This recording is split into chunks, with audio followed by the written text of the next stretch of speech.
I'm 1 in 4. You're not the only one that's going through this. And just because it's common does Mm-hmm. not mean that it's okay and that you Right. should just continue to push through. Did you expect that you would have as much bleeding as you saw? When I found out that I was pregnant the second time, I personally was anxious. There was a lot of fear. Depending And on how far you are, because if you are in the early second trimester, you will see, or the end of the first trimester, you will see placenta tissue. I didn't And feel her moving. And I was like, something's wrong.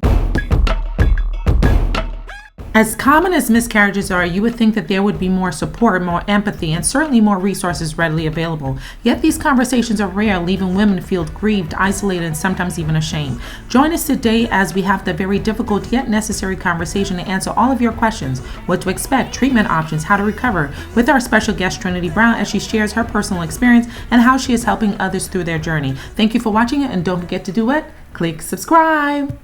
Many people may not realize that this month is Pregnancy Loss and Infant Loss Awareness Month. And while it is more common than many people realize, we are still lacking the support services necessary to the potential moms and families get through the experience of losing a pregnancy or an infant. So today we are so honored to have the founder and CEO of the Noel Alexandria Foundation, Trinity Brown, who is going to enlighten us not only on the ongoing need, but the ways in which she is bridging the gap. So, welcome, Trinity. Thank you for joining us today. Thank you, Dr. Moore. Thank you for having me.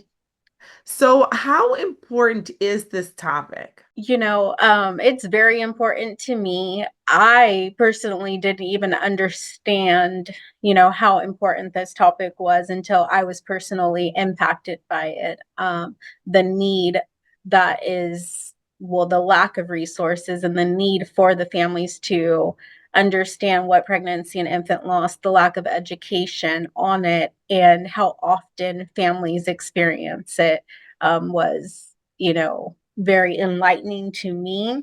I was very taken back about the numbers as I did my own research after experiencing my own personal loss.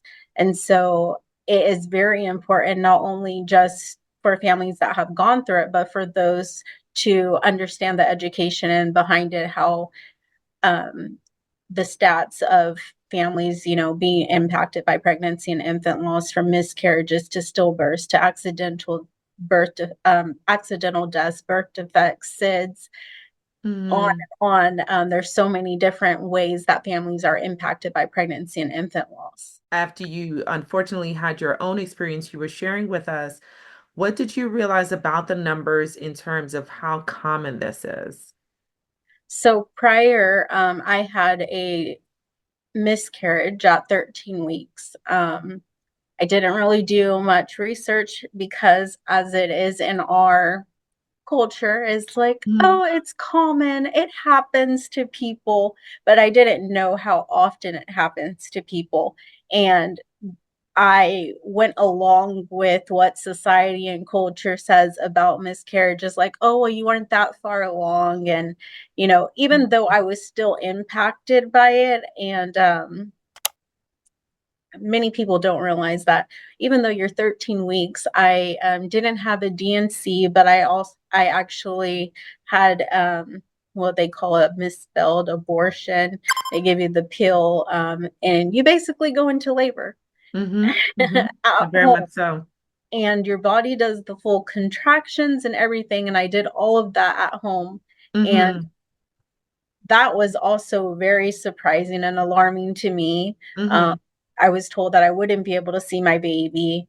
It would just, I was encouraged to do a DNC by one physician assistant until I Mm-hmm. saw my doctor. Um, Mm-hmm. and there's so many different layers that I could go into. Yeah, yeah. I mean, I want to touch on something you said because I have heard this said often, and I've heard women experience someone saying it to them, whether it's in the medical field, whether with their family or close loved ones, that, oh, you were just that far, right? So oftentimes, and even with patients that I've cared for, there are sometimes some women who feel like, I'm sorry, I know I was only in the first trimester, but this is almost explaining away their emotions with experiencing pregnancy loss, especially when it's an early pregnancy loss, thinking it's something less than Right. a later pregnancy loss. How did you process being told that?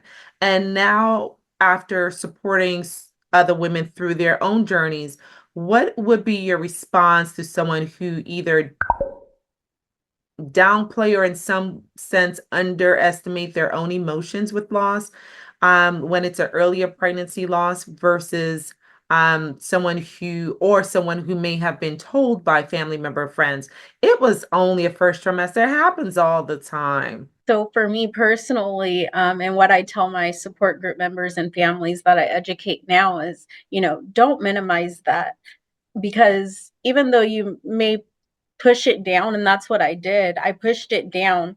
But then when I got pregnant again, all of those fears and anxieties came rushing up. And it was Mm-hmm. things that I had to deal with all the way along my next pregnancy that I necessarily didn't deal with prior, and it's not going to Mm-hmm. go away. And so I would say acknowledge it, deal with it. We also have this thing that we say, no loss is too small of a loss. So no matter where you were at along in your pregnancy, I still heard my baby's heartbeat. I physically saw my baby at 13 weeks when I passed my baby. I was able to hold my baby in my hands, in the palm of my hands, and hold my baby's hands at 13 weeks and see, what my baby looked like at 13 weeks. So I tried to let everyone know that, like, no matter how far along you were, that baby mattered, and just how Mm-hmm. excited your family was when you told them, "Hey, I'm pregnant." That Right. same level of excitement or sadness, that emotion Mm-hmm. needs to be the same for when someone's going through it, whether they were, 1 week, 2 weeks, 5 weeks. It doesn't matter how far along they were. You need to be able to process those emotions and don't just push it down or minimize the fact that, oh, well, someone else, they carried 36 weeks. So I can't compare that. Well, it's not for you to compare. It's Mm-hmm. apples and oranges, like they say. It's not for you to Mm-hmm. compare those things. And so Mm-hmm. I definitely say go through the process, go through the counseling, find a support group, connect with others. You're not the only one that's going through this. And just because it's common does Mm-hmm. not mean that it's okay and that you Right. should just continue to push through, because Right. I'm 1 in 4. We Right. need to fix Can you that. say that number again? 1 in 4. One So in one in four. 4 women will experience a miscarriage. And yes, it's common, but it doesn't, you know, Mm-hmm. diminish your emotions and the attachment that you had with that baby. Yeah, and I think what you said is so poignant, the fact that if you think about the excitement of sharing the pregnancy announcement, when most women are actually very early in the pregnancy, you have already bonded with not only the child that you're carrying, but you're also bonded with the future. Like you have a vision of your future being a mom to that particular child, or being a dad to that child, or being a grandparent to that child.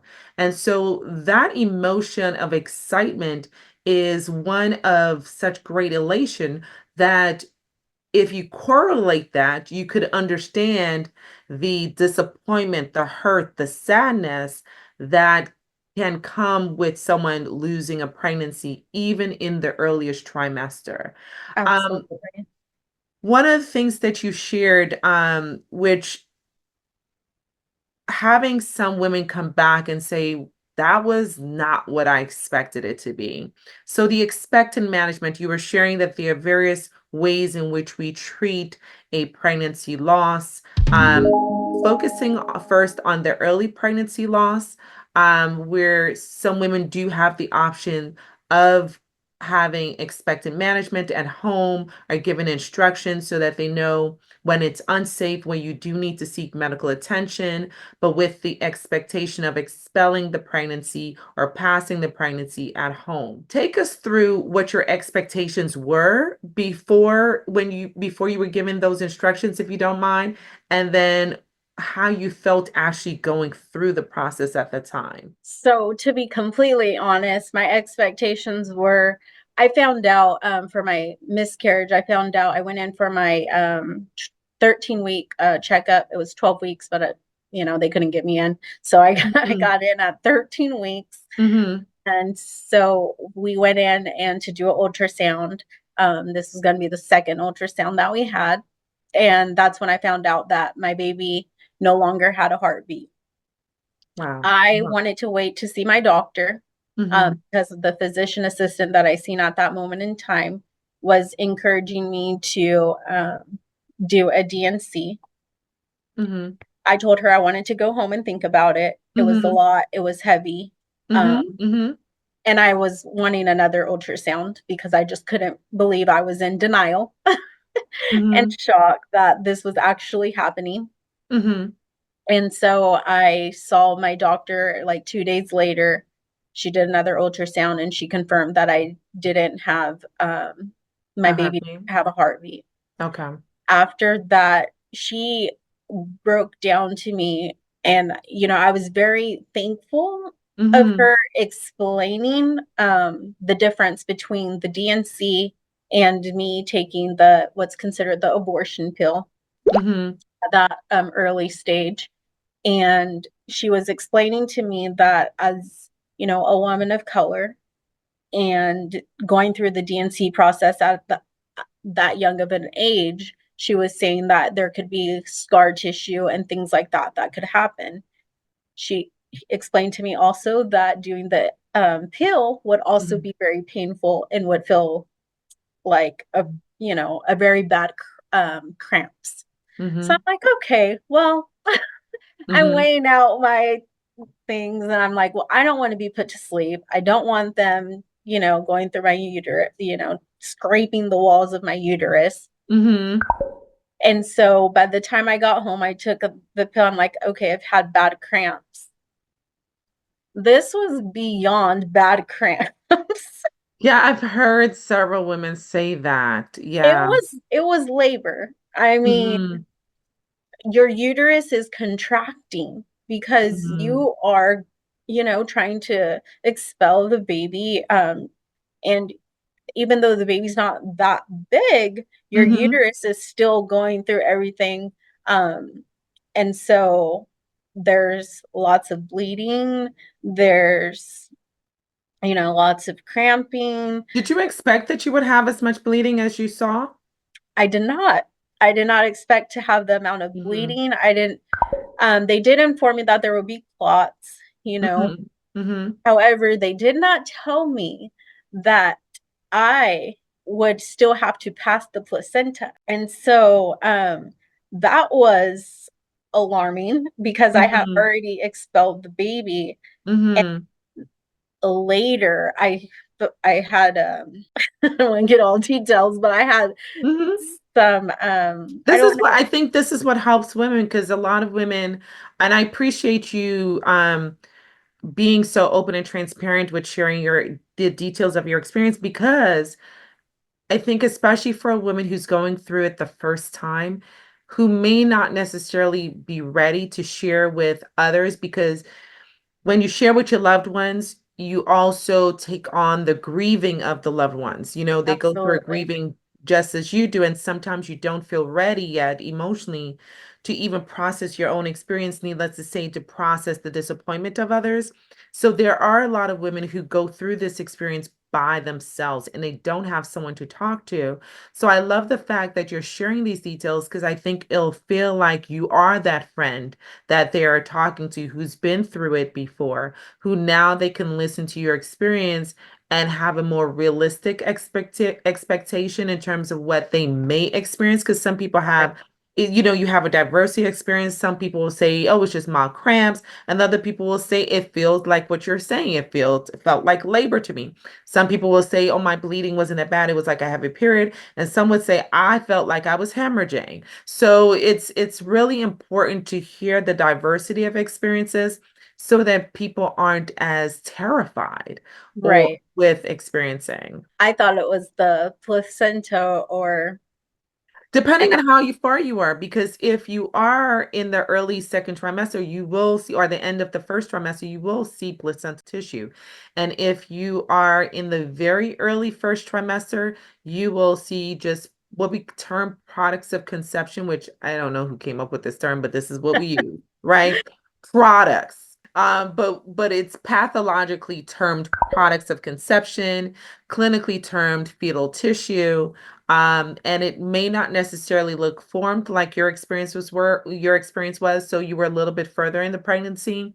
right, Some people will see what looks like pinkish, heavy, big, chunky clots, fibrinized clots, but they won't necessarily see an actual formed fetus. So we're giving them the breadth of experience. It's more common to have the early experience.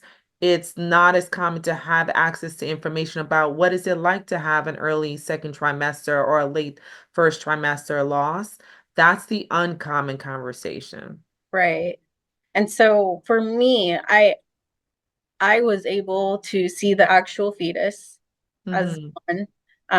I picked my baby up out of the toilet and was able to actually see, hold. I thought I had a little girl, so I call her a little girl. Hmm.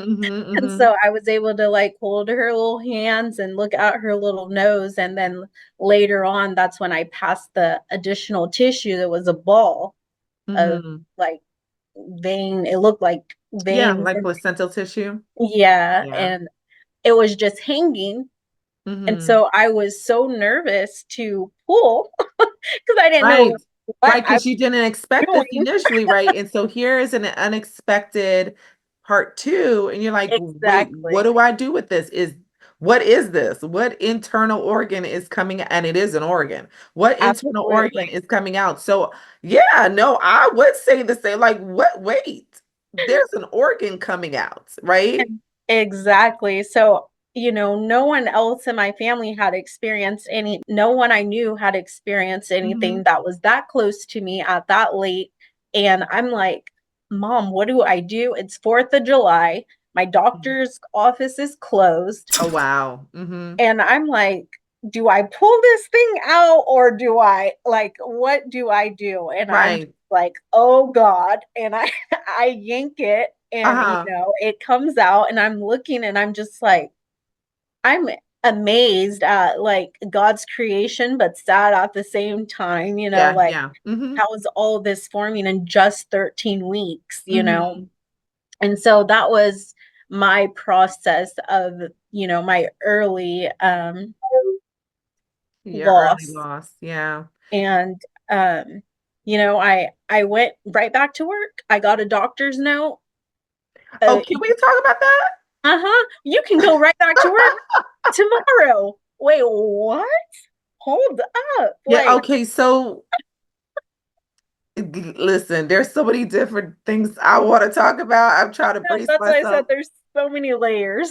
because there are so many layers, right? And unless you have insight as to how our medical system treat women, it can be very shocking to learn that yeah, the expectation is in some in clinically that people do expect that women are able to have a pregnancy loss, especially the earlier pregnancy losses. There is this underlying expectation that, oh yeah, you should be able to bounce back and go back to work. What's your problem? Okay, tell us why that is a problem. That is a huge problem. One, you just went through labor, you just gave birth to this baby. Not only that, you haven't had your period for so many months. Now you're going through the physical, and if you had a DNC, you're also going through that. There's the mental, emotional pain that you're going through. There's so many layers, and to expect a woman to just bounce right back after she's gone through, whether it's a medical procedure or she's passed a baby at home, to just have that expectation that she's going to be mentally able to get back to work, and put that amount of pressure on a woman to Mhm. maintain her daily tasks at work is Mhm. absurd. I mean, men would fall apart. Right. At part A. Right. There are some women who do feel like I want to go back to work. Yes, we all Absolutely. process grief differently, and for some women, the distraction of work it helps them, and for other women, depending on how your body physically feels, depending where your emotional recovery is, some people do want to go back to work because that's how they want to heal, and that's okay. Right. And there are other people who physically or emotionally need more time to process the loss. And you think of the variety of individuals who have pregnancy losses, from the ones where it's a repeat loss, the ones who have been waiting 11 years and felt like this was a promise and here we go. There are different journeys. So it's more than just the physical process. There are Absolutely. journeys that people take to get to that point, and then to experience such a critical loss can be heartbreaking, can be devastating. And so what can we do to better serve women? I think that just as doctors, and we still need to do a better job at that, but the evaluations, there's PTSD, there's the depression that comes, after as well.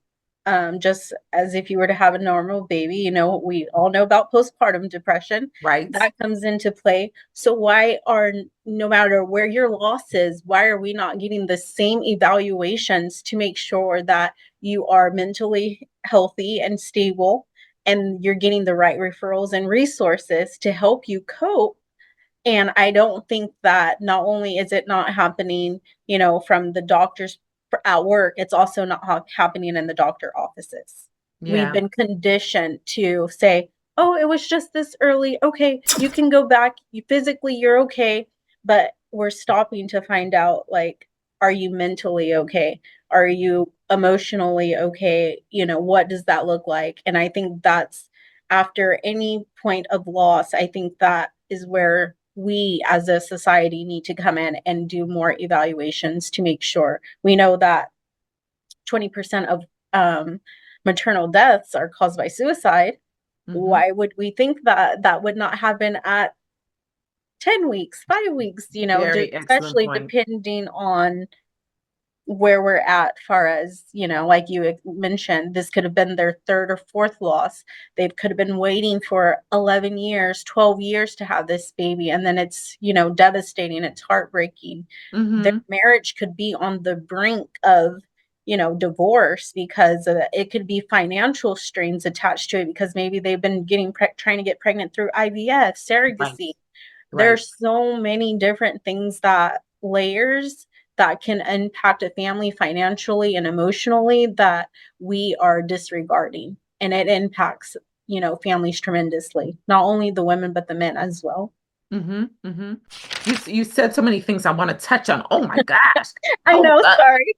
no, no, no. It's perfect because you have my wheels turning. Women need a recovery time frame after having a pregnancy loss, all of the above, because we also, even women who have later losses, don't really get that much difference in terms of, it's only recent that we're starting to change, but they don't really get that much support or evaluations like you're saying. And I'm glad that you brought up the fact that the number one cause of pregnancy related deaths is actually mental health, suicides, especially in first time new moms. So we need to prioritize evaluating mental health and mood disorders, perinatal disorders, which is why we now call it perinatal, to acknowledge the fact that it can happen at any point during the pregnancy.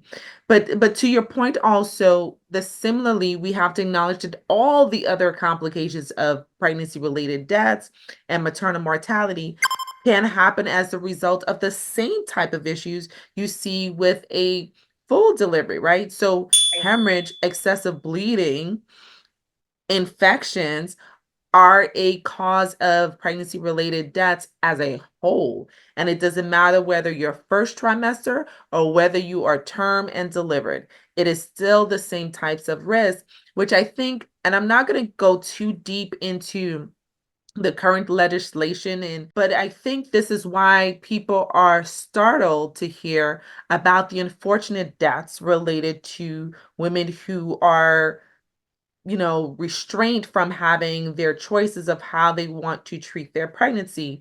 And people are alarmed at the fact. And there are videos going around saying, where are these women who are having these deaths or complications related to the process of terminating a pregnancy? Because we are so uneducated with the fact that you can have excessive bleeding with the first trimester.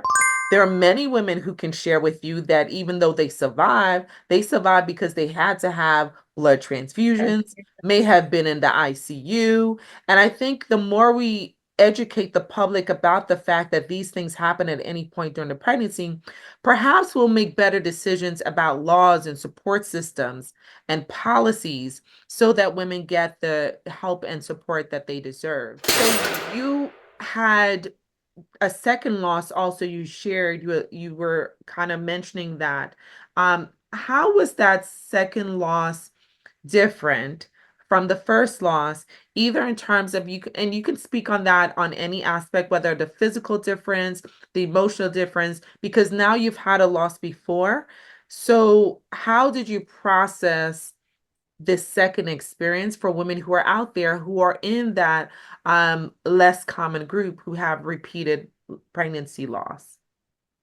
So for me, when I found out that I was pregnant the second time, I personally was anxious. There was a lot of fear attached to it, also from not dealing with it and just pushing Mm-hmm. it aside.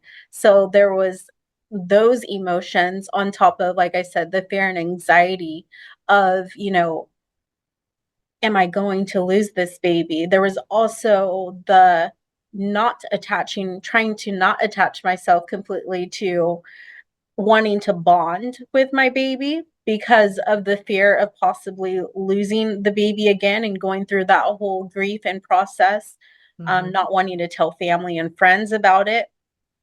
And so for me, I waited a little bit to tell, they say the safe zone, when you become in that safe after, Mm-hmm. Mm-hmm. 12 weeks or whatever, you're normally considered safe. And so after that, I shared information with my family, just with my close, like intermediate family, with my parents and my Mm-hmm. siblings. And then I was still nervous. I was like, Mm-hmm. okay, well, I lost at 13 weeks, and her dad was so excited Mm-hmm. about it, and so he wanted to tell everyone, and I was just so nervous that I didn't want to tell anyone. I just didn't want to build all of that, you know, emotion up and be so excited and have so much excitement for possibly to be let down again. Mm-hmm. And so I also wasn't even put on high risk. My doctor was like, "You're fine. It was an early loss. You're 1 in 4. It happens. It's common. We'll just, see how it goes." And so I'm like, "Okay." So at 15 weeks, I was like, I kind of started to put my guard down. I'm like, "Okay, Okay. I'm going Mm-hmm. to start connecting and bonding a little bit Mm-hmm. with my daughter." I found Mm-hmm. out that I was having a little girl. Mm-hmm. And so at that moment in time, I'm like, okay, things are progressing. I'm feeling Mm-hmm. her move. I'm feeling her kick. I'm a little Mm-hmm. older at this point now. So I'm Mm-hmm. also like, the weight is putting on faster than I'm expecting. I'm not as Listen, young that as metabolism will let you know. I'm not as young as I thought, as I was with Mm-hmm. the first one. So I'm like, Mm-hmm. woo, okay. So just my body physically, there were the changes in the weight that I was putting on and just monitoring the weight gain. Mm-hmm. Not only that, I also was informed that I had a later in I want to say probably around 16 weeks, I had a another ultrasound because I had marginal cord Marginal cord insertion. insertion. Mm-hmm. Yes. And so they were monitoring her in Mm-hmm. regards to that. And so there Mm-hmm. were some things that, they were monitoring with this pregnancy. So my anxiety kind of Picked creeped back back up up. because you're like, here are these flags now. Here are these other issues. Uh-huh. Uh-huh. And so after that, we're moving along. She's growing Mm-hmm. accordingly. It wasn't a huge um insertion, marginal insertion. It was just like a little bit off. It wasn't directly on the center, just a little bit off. So she was Mm-hmm. growing fine. Mm-hmm.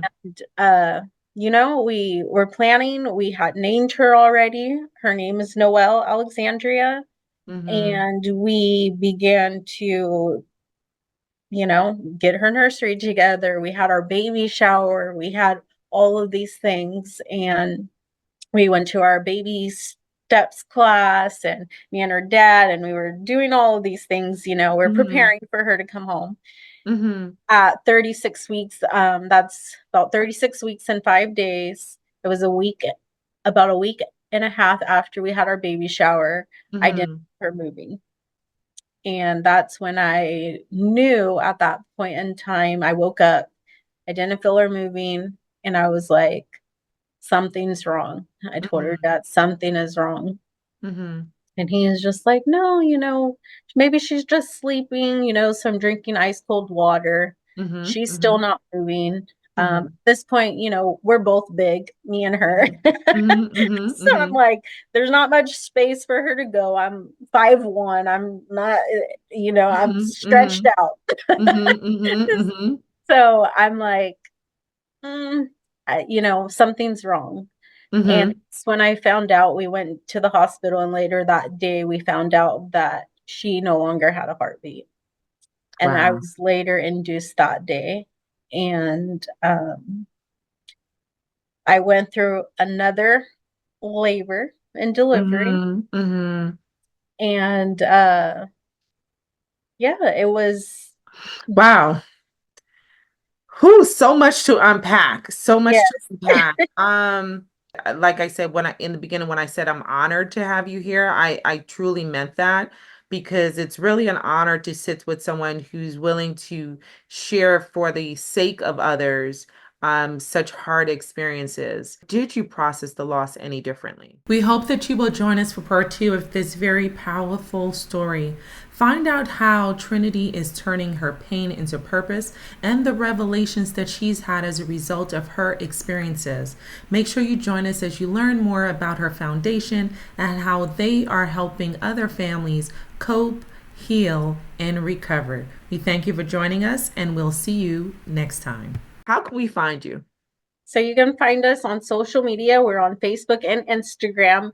We have two Instagram pages because someone hacked us earlier this year, but it's Noel Alexandria Foundation, and then the other one's Noel Alexandria Foundation _.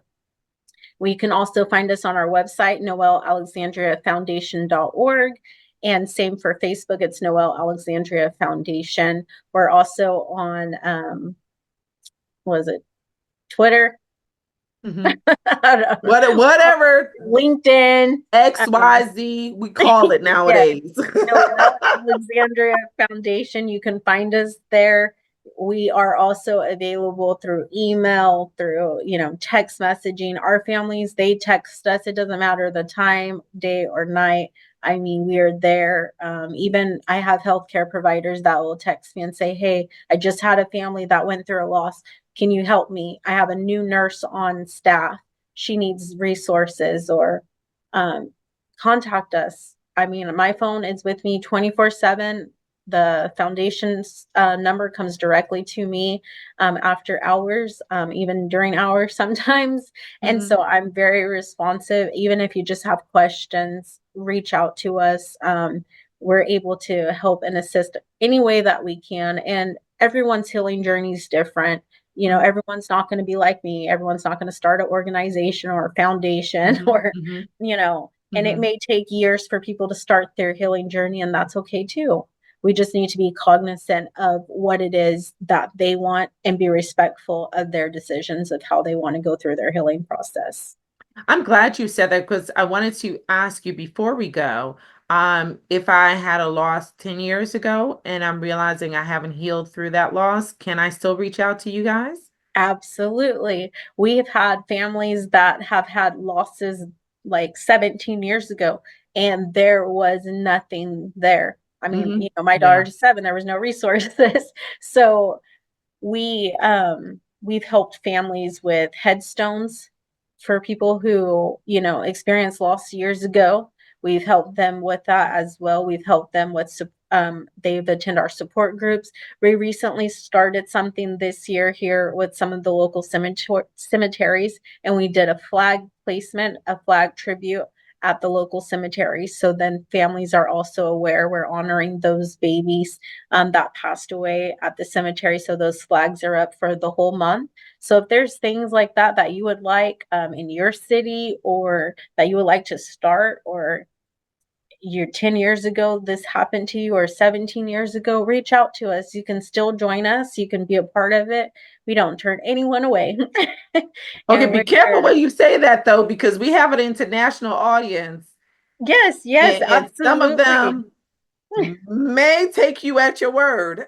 Absolutely, and I want them to. We are here to support all families, and so I definitely want to. Now we can't guarantee that we'll always have all of the funding, Mhm. but based on our funding, we support and try to do whatever we can with anyone and everyone. So, and all of our services are free. There's no cost for our families.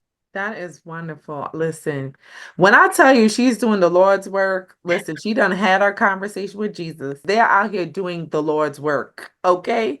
No hesitation, full force, and saving lives and healing hearts and helping people, which is just amazing. Talk about strength. Now that's the strength. When you take your pain and you turn it into purpose, Absolutely. we're so happy and blessed to be in the same time frame where we can witness you doing this. So thank you so much for joining us. I am Dr. T, the hand behind the handle of Healthy Bum Club right here on YouTube, and the hand behind the handle of Healthy Bum Club on Instagram, and also on fan base. We thank you guys for joining us today. We thank you so much to the Noel Alexandria Foundation. Trinity, we thank you so much for joining us today, and we hope that you guys will see us when the next episode. We out here doing the healing stuff. Don't we love it? Bye, y'all.